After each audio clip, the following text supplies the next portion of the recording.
Peace, party people. Welcome to episode 9 of Where My Killa Tape At season 2. Yo, so technically I have like 30 episodes, but we had that holiday special. Anyway, that means nothing, right? At this point, right? We could talk junk. We have 100 episodes, but we're gonna get real serious on this one.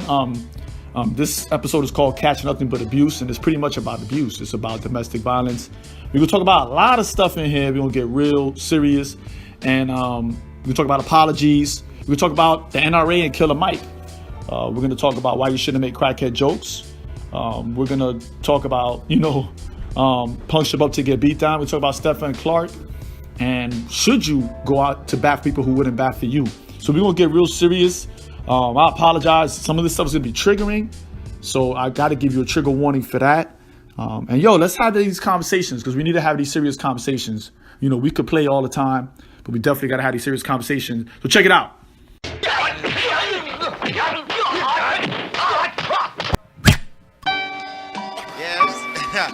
I like the rhymes. All of us are born with the miraculous ability to determine the direction from which sounds approach us. Let us venture into new and uncharted land. People get shook up, when I'm introduced as God. You got that good hair, too. You're the first one out there with a dashiki talking that crap. It's like a jungle sometimes, it makes me wonder how I keep from going under. It's like a jungle sometimes, it makes me wonder how I keep from going under. I pull up, hop out, air out, made it look sexy. They won't take me out my element. Nah, take me out my element. Peace, party people. For this episode of Where My Killa Tape At, I've been sipping on actually pretty much all weekend. I guess I'm an atheist, but just for Easter, I guess I've been sipping on this wonderful brew by the Claw Brewing Company. And they based out of Maryland. And it's an American porter. It's a chocolate peanut butter porter. Oh my God, it is so good. As soon as you open it up, you can smell the peanut butter. And you know me, I love me some peanut butter, and I love me some ginger. Ain't no ginger in this one though, but it's really good. Shout out to the peoples at DK Effect here in Dayton, Ohio that hit me to it. And I got myself a little growler, and I always pick up some every now and then. I've been doing it all weekend. So shout out to them, man. This is pretty good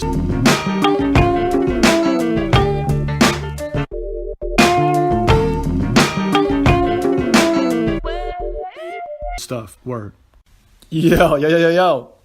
Jean Grae got a new album with Quell Chris. Is that how to say his name? Quell Chris? It's called Everything's Fine. Yo, you need to cop it. Yo, just the fact that she got Ultron on a game show should give her 5 mics. Just for that alone. Geek life forever. I hate to be like an old fogey and be like real hip hop, right? Fuck it. Real hip hop. What y'all gonna do? What y'all want? Word is born. It's all a game. It's all a game.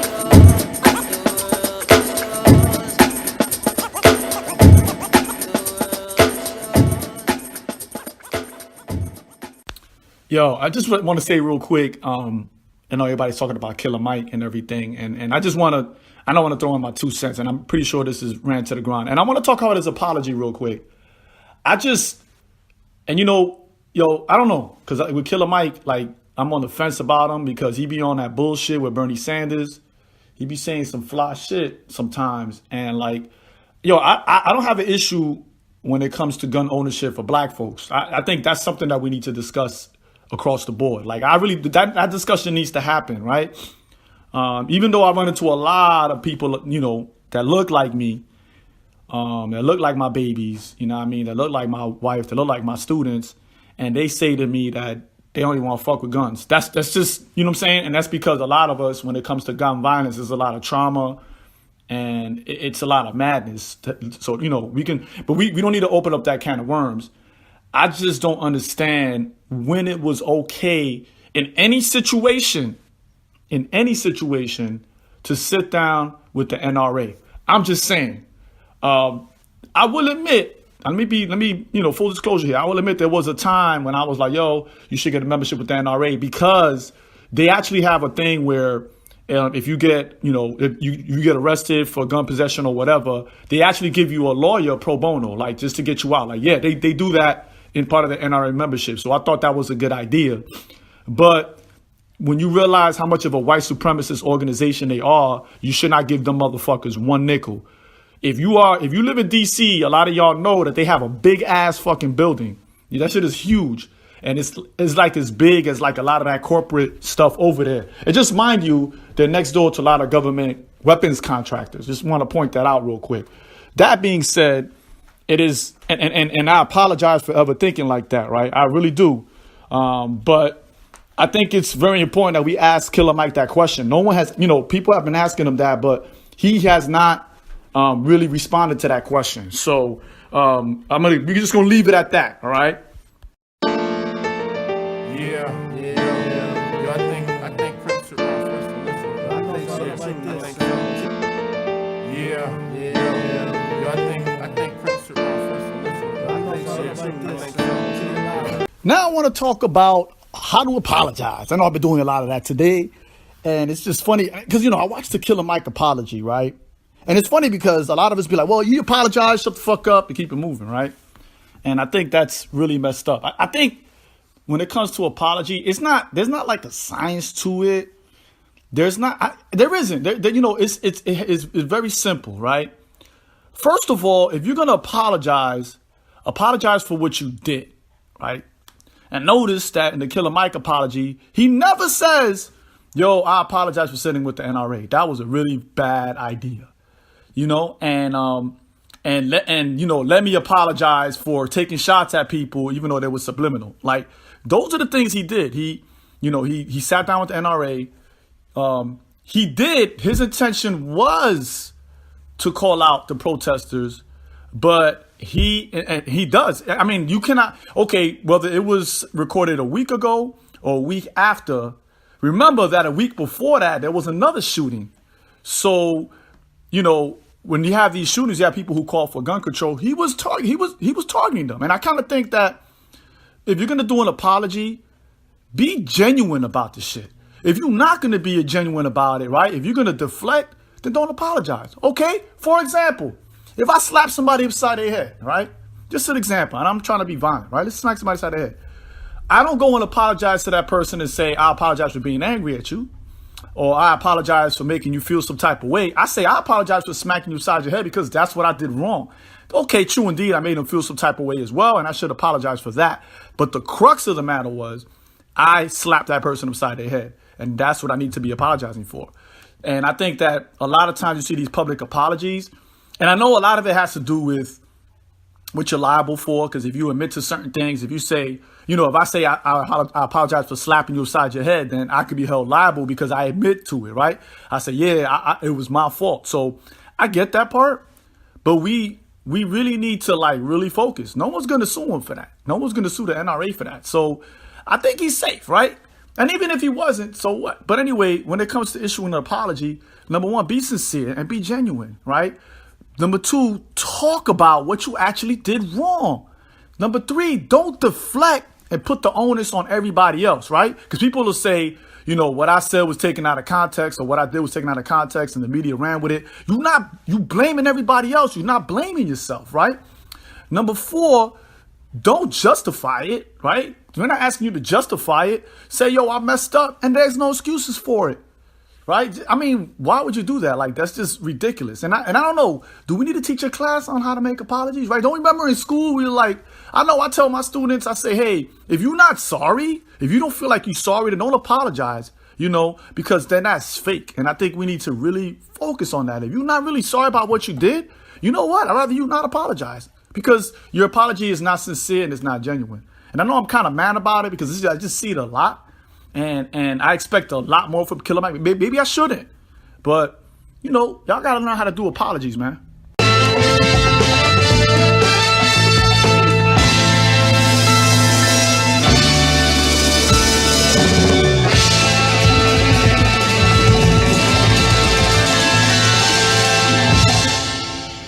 While we in the middle of confessions, I used to make a lot of crackhead jokes. I used to be the first one to do that, man. And let me just say this, man, I apologize for that shit. That's some bullshit. That was stupid, idiotic of me. That was elitist. That was classist. That was condescending. I'm even going to go ahead and say it was racist, right? Because a lot of that shit is rooted in white supremacy. And if it's rooted in white supremacy and you do that shit, that's racist. And let me say this, and I know all the apologies I make cannot take that hurt and pain back. We all have family members and friends who are addicted to drugs, particularly crack cocaine. So there are no excuses for what I did. I'm not trying to justify it. And I will do everything in my power to make amends. That being said, stop making crackhead jokes. Word is bond. Stop it. It's stupid. And I already laid out the reasons for that. And for a lot of people, it's triggering. And we should not make light of that shit. We should not. And that's for real, for real.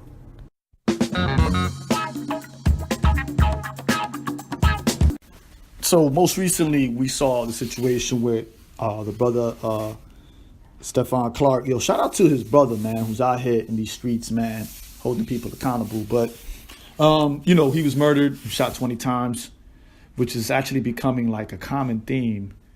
And we also got to shout out folks on Twitter and Facebook, because really the mainstream media wasn't really on it once again, which we all know.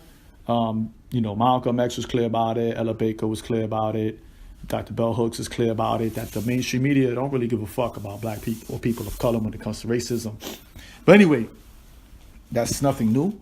But what I want to talk about is there was somebody who came out with a series of tweets, and somebody found Stephon Clark's Twitter page, and he said some anti-black women stuff, actually, where he said some disparaging things about black women, and so did the mother of his child, who I believe is Asian. I could be wrong. And then there were some people who said, hey, I'm opting out of this one. And this reminds me of the Sandra Bland situation, where some videos were found where she said some disparaging things about people of the LGBT community. And man, it's kind of crazy, right? Number one, be for who be for you. I sincerely believe that, man. And then I'm also the type of person that I'm all about justice, right? Like, I got people that are Muslim, so I'm gonna go out there and fight for justice for them. You know what I'm saying? I got people who are LGBT, and I'm gonna go out there and I'm gonna fight for justice for them. You know what I mean? And for when it comes to women's reproductive issues, I'm gonna go. You know what I'm saying? Like, and it's not even a matter of because they come out and they bat for me. It ain't even for black men. I don't even look at it like that. Even though all relationships should be reciprocal, right? I look at this is justice, man. You want justice for everybody, not just for you, right? And but at the same time, I don't take issue with people who say, well, you wouldn't go to bat for me, so why should I go to bat for you? I don't have an issue with that. Like, I think, again, I believe in reciprocity, right? And let's be honest with you, man. When we talk about the civil rights movement, we talk about abolition, black women have been at the forefront, man. I mean, the Black Lives Matter, that was started by 3 black women, man. Like, and 2 of them were part of the LGBT community. So, like, Bayard Rustin, he put Martin Luther King on, right? So, James Baldwin, like, come on, I could go on and on about, people who have come out, even though we wouldn't, for their situation, for where they intersect that, right, where their oppression intersects that, we wouldn't be there for them. But they came out. And I think it is only right, even if we say we believe in reciprocity, that we do the same. At the same time, I don't have a problem with people saying, because this person is anti-black women or anti-LGBT, I don't really fuck with them. That's cool. I think that's a legitimate question that we need to have, and I think that's something that we need to discuss. Really, honestly, we need to put it all out on the table, because if we're going to be on the same team, then those things need to be discussed. Like, those things need to be put out there, right? And I think we need to be honest. I think we owe it to everyone that we be completely honest and transparent with people, right? I'm just saying, if I'm putting my neck on the line for y'all, somebody should be transparent with me, and vice versa. If somebody's putting their neck on the line for me, I should be transparent with them. And I think that is something that needs to be put on the table. I don't know where we go from here with that, but again, I think it's a legitimate right. I think it's something that we need to really check it out. So before we go and condemn people for their decisions, let's ask ourselves that, right? Because we hold white folks accountable for that all the time. We always say, hey, what do you mean by that statement? And we hold them accountable. And I think we should be like that towards anybody that we say that's on our team. Word. Yeah. Yo, I think Prince should run first. Yo, I think Prince should run first on this one. I think so. I want to talk about Jessica Jones, Netflix season 2. And let me just throw it out there first. I never ever liked Jessica Jones from the comic book. I never was a fan, even though I love Brian Michael Bendis. I love his Miles Morales. I love Brian Michael Bendis, man. You know, hate all you want. Yeah, he did snafu a little bit with some stuff, but I still love the guy, and I will check him out when he goes to DC. That being said, because I'm geeking out again, a lot of people, I watched the whole season 2. I didn't binge watch it. I kind of like watched 1 week per day. But I don't know. I can see why people didn't like it. I could definitely see it. They went away from the idea of focusing on superpowers, and they focused on the supporting cast, which I noticed that all the Netflix shows, they do that. They really like move away from the protagonist, and they kind of really focus on the supporting cast, which some people are cool with. Usually people from the comic books that read the comic books are cool with it, and some people don't. And let me just say this, like, what makes, comic books like Daredevil really dope, what makes, Power Man and Iron Fist, all that stuff, is the supporting characters. Like, there are people in those comic books that, like, for example, like Ben Urich from Daredevil, right? Like, his character in the comic book is so compelling. And they talk about how they're shaped by these people with extraordinary powers, right? And the thing about Jessica Jones from the comic book that they take that I love about the show is that she has these superpowers and she does not want to be a superhero. Matter of fact, there's several instances in season 1 and 2 where she actually is like, don't call me a hero. Like, I'm not that. Like, please, I'm far away from that. And she's like that in the comic book. She just doesn't have all those hang-ups and all that abuse and stuff and all that, like she just doesn't want to be. And a matter of fact, in the comic book, she was a superhero and then she quit, and she keeps getting pulled into it because she's married to Luke Cage, of course. Anyway, I don't want to get too much into the comic books, but I can see how another reason people dislike the Netflix season 2 is that they really deal with abuse. Like, when I mean by abuse, I mean like alcohol abuse, drug abuse, domestic violence, intimate partner violence. They deal, child abuse. They deal with all those things, mental, emotional abuse. And I'm not going to lie, it was hard to muddle through. Not because it was bad. It was actually, to me, I enjoyed it. Like there were scenes when Jessica Jones was with her mother, who's like an insane, superpowered human, who's just like, at the drop of a dime, will crush somebody's head. And she does it a couple of times on the show.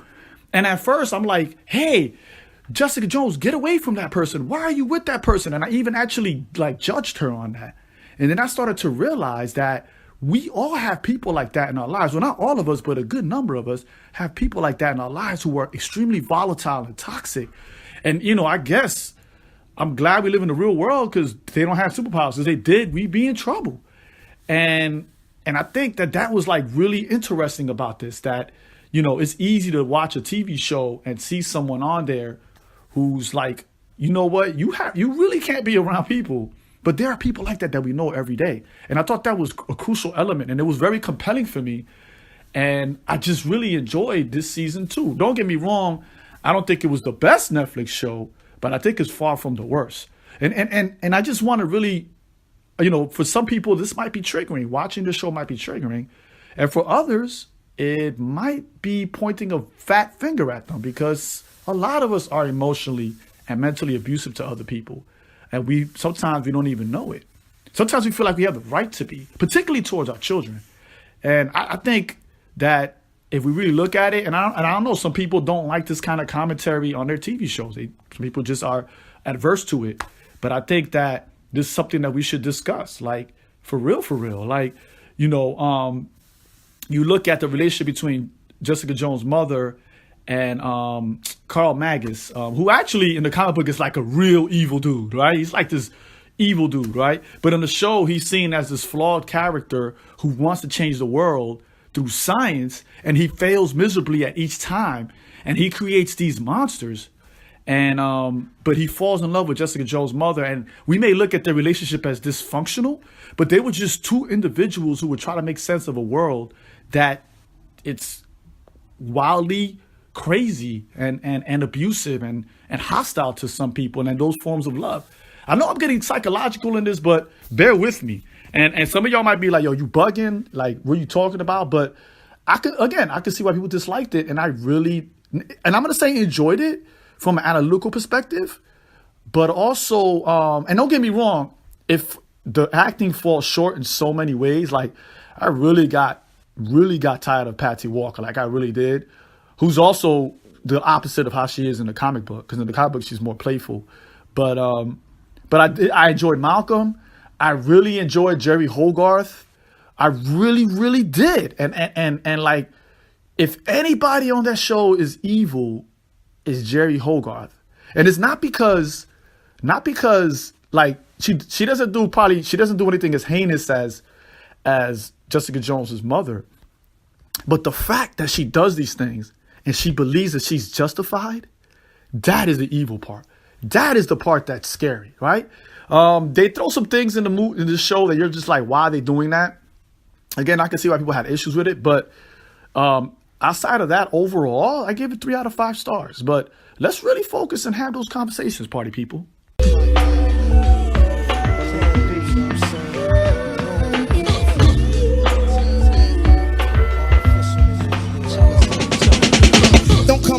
For those that know me, know I am a huge fan of Brand Nubian.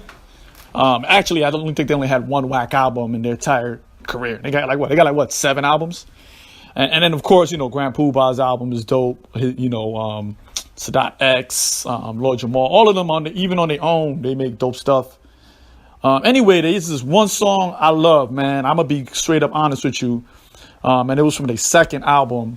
Punch Up to Get Beat Down. I think it was produced by Diamond D. I could be wrong. I know they had several mixes, but it's one of my favorite songs. And I remember back in the day when it came out, there was a line that they were forced to remove where he was like, where he goes, I can't remember it, but it was pretty much, beat the hell out of gay dudes, right?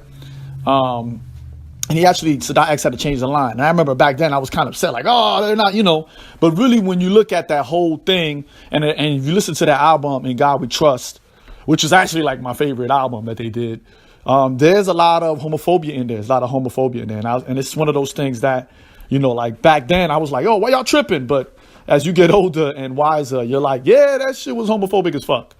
But anyway, the reason why I bring this up is because and particularly, and it's hard to say this because I don't want to generalize, right? But there's a lot of things that we do, and I know that when you stand the test of time, you realize that it was problematic, right? And then we get kind of scared, and we think we're condemning ourselves, right? We think that we're like, oh, I was such an evil person back in '95, right? And I know a lot of born again Christians do this. They be like, oh, before I was born again, I was wilding out, I was crazy, I was taking everybody up, And I don't mean to make light of that, but I think part of our personal growth and development, right? Part of our GD is realizing that some of the shit we did when we were younger was problematic, and then like making amends and trying to rectify it instead of like trying to bury it and act like it wasn't down, right? Instead of acting like, oh, I wasn't really a fan of Brand Nubian, they was tripping. I talk about it. I say, hey, this is one of my favorite songs, Punch Up to Get Beat Down, right? And I'm not saying that I was stomping motherfuckers out back then. I've always been a dancer, right? So that song actually made me dance harder, and I always saw it as something that's like, you need to battle, right? But still, though, it happened, and it's still happening, and people, take that song differently. But I think I want to use that song as like, just like a guy, like, hey, like, yeah, what we did, 10 years ago, what we did 5 years ago was horrible and oppressive to certain people, and marginalized people that we care about, because there are people that we know and love that they are part of these marginalized groups. And I think it's dope that we recognize that and demonstrate our growth and make amends and try to fix it, right? Those action steps. And I think, so that's why I wanted to talk about that song. Man, why can't I remember that lyric? Word.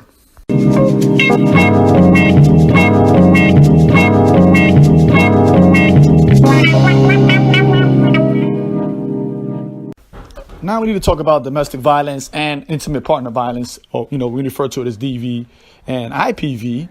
And I think it's wild because, like, it seems like every month a celebrity comes out and then there's like news that they were being abusive to their significant other. And then we have these huge debates online, and it literally like splits down the middle, right? It's like guys on one side and gals on the other side.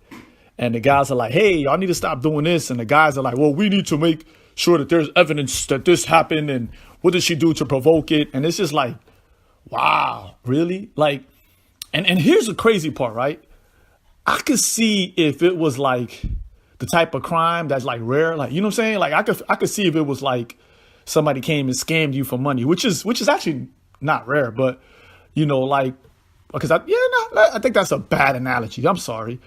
So like I could see if it was a crime that happens to somebody, right? That's like, it really like you don't know anybody that happened to. You might have heard about it from your mans that you went to college with. But the thing about domestic violence and intimate partner violence is that it's very, very, very, very, very, very, very, very common. And in this instance, I speak from experience. I come from a family where all the women in my family were abused at one point by their partner, usually our dads and our uncles, right? And to be honest, I can't recall like anyone other than my grandma. And the reason why I say that my grandma is because I was young when she was really old. So, and she just passed away last year. She was really old. She's like 97. So when I was young, she was really old. So I remember my grandfather, who was much older than her, was already like bedridden. So like, I never really got to see them interact like that. They lived in a different country too. So that's only one I can say safely that, I remember like some of my friends, like they older sisters, like they were in situations where there was intimate partner violence. So even speaking from that experience, I know that it's a crime that's very, very common, and it has either touched someone that we know, like an acquaintance, or it's actually touched someone that we really, really care about. And I bet any amount of money that if we was to sit in a room, everybody in that room has witnessed intimate partner violence or seen the results of it or witnessed domestic violence. And I will put money on that. So when I hear these men say, well, let's wait for more evidence, or what did she do to provoke it? I really have to question, number one, their sanity. And then I also have to ask if either they are committing these crimes against a significant other, or if they have done it in their lifetime. I really have to ask that question. And I know people are going to be like, ooh, you can't do that. And actually, yes, I can do that. I can, right? And it's one of those things where, like, how, like, you're at work and then, like, somebody's accused of something that everybody kind of does. Like, for example, somebody comes in and is like, well, who's been stealing paper out the copy machine?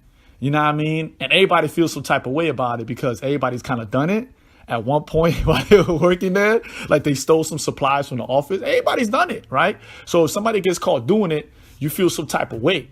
We all feel some type of way. And I think it's the same situation here with domestic violence, where you see someone who kind of defending it or using algebra to try to like justify why it happened, right? And then you really got to look at that person like, why are you defending this person? Like, why? And Fabulous is the latest celebrity. Like, why are we defending Fabulous? Like what is it about him that really we're like, ooh, we got to defend him? Because number one, he's an okay MC, right? I know to me he's overrated, but so he's an okay MC, but he hasn't done anything that I'm like, ooh, I gotta listen to that. Ooh, I gotta buy that. Or he's contributed enough to the culture for us to be like, we have to defend it. Like I could see Bill Cosby, right? Like as heinous and as evil as that motherfucker is, like I could see why people defend him. You feel me?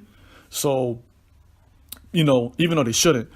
But anyway, going back, I'm going on a tangent. But like, it's really wild. And I think as men, man, we really need to start speaking up. And I know that means for us, that means that we're going to have to do some things that are very uncomfortable, right? We're going to have to call out that uncle that we really care about. And let me just say this. I care about a lot of my uncles, but they're abusers. You know what I mean? Like they're abusers. And I have to call them out on that shit, right? We're going to have to call out our best friends. Some of us have to call out our actual brothers, our blood brothers that we love and care for. Some of us are going to have to call out our dads. You know what I mean?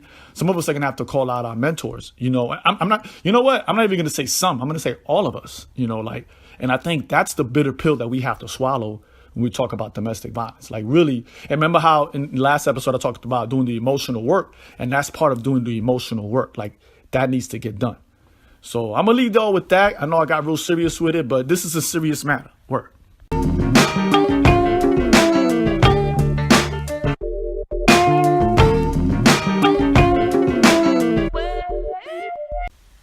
Yo, someone asked me to talk about those tummy trimming tees that they be selling on Instagram and all that. I don't have a Facebook account, so I don't know if they got them on Facebook. But a couple of people actually asked me what I think about those.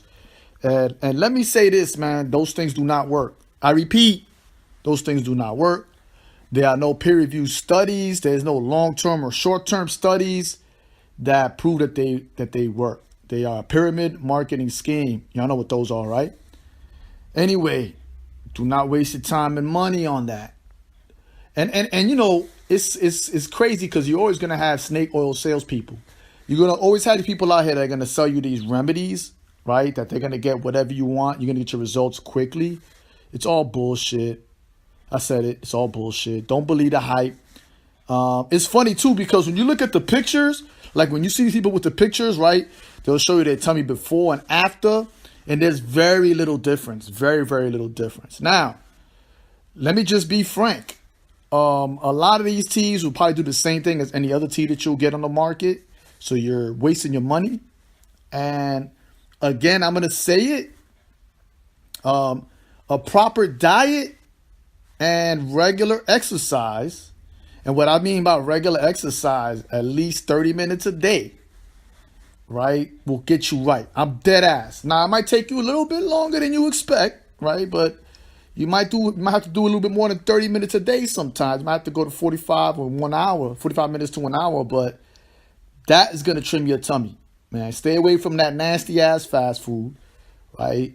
Stay away from red meat, even though, you know, some of us love red meat. And stay active, man. Stay active, yo.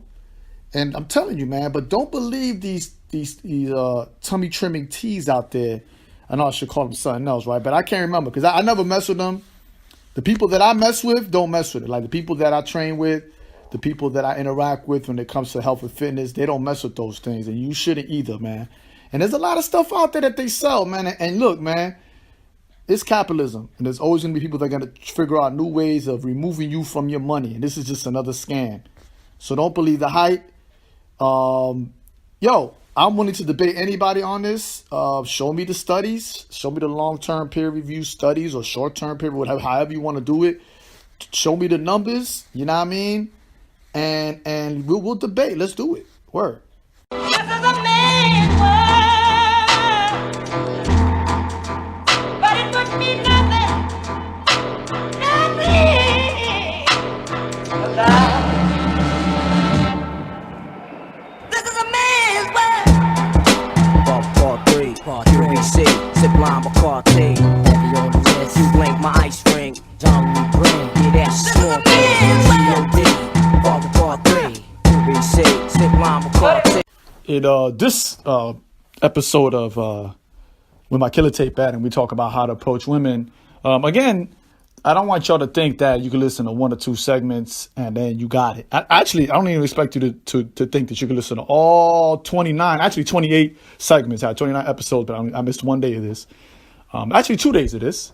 So 27 episodes, and then you got it. It's not how it's going to go down.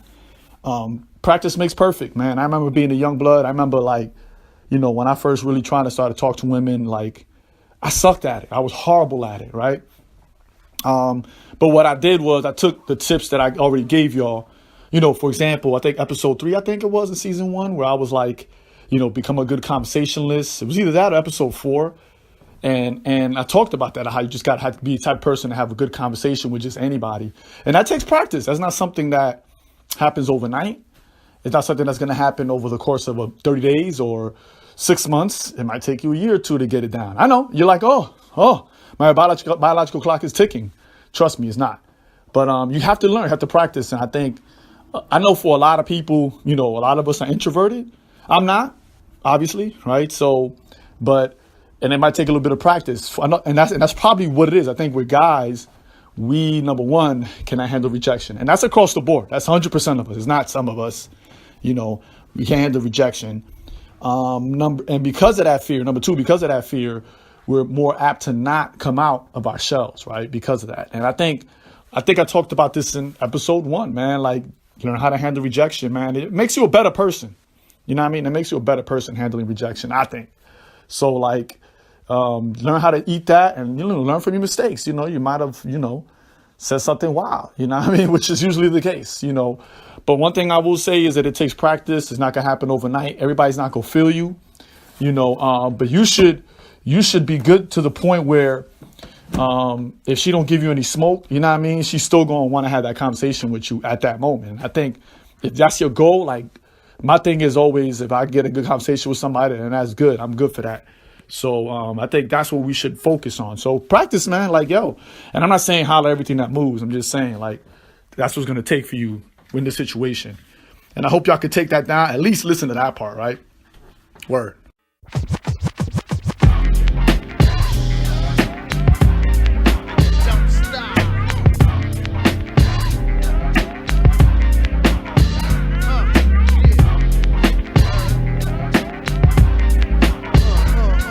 So a few shout outs, definitely shout out to my barber Woke Dave. I ain't seen the brother in a minute, but my students, I keep running into my students that, I'm learning that more and more of my students get haircuts from him. So shout out to Woke Dave. Shout out to my neighbors, man. They make pupusas, man. So, brother's super geeked about that. So shout out to my neighbors. Also shout out to the homie Misty Creates, who's always had my back since episode 1 of season 1. She just posted a memory game that she's designed online. I'm gonna go ahead and put that in the show notes so y'all can see it. And just a FYI, shout out to everybody that's messed with me on Fortnite. I suck at Fortnite, so if you want me to be on your squad, you might want to think twice about it. Word. So thank y'all. Peace.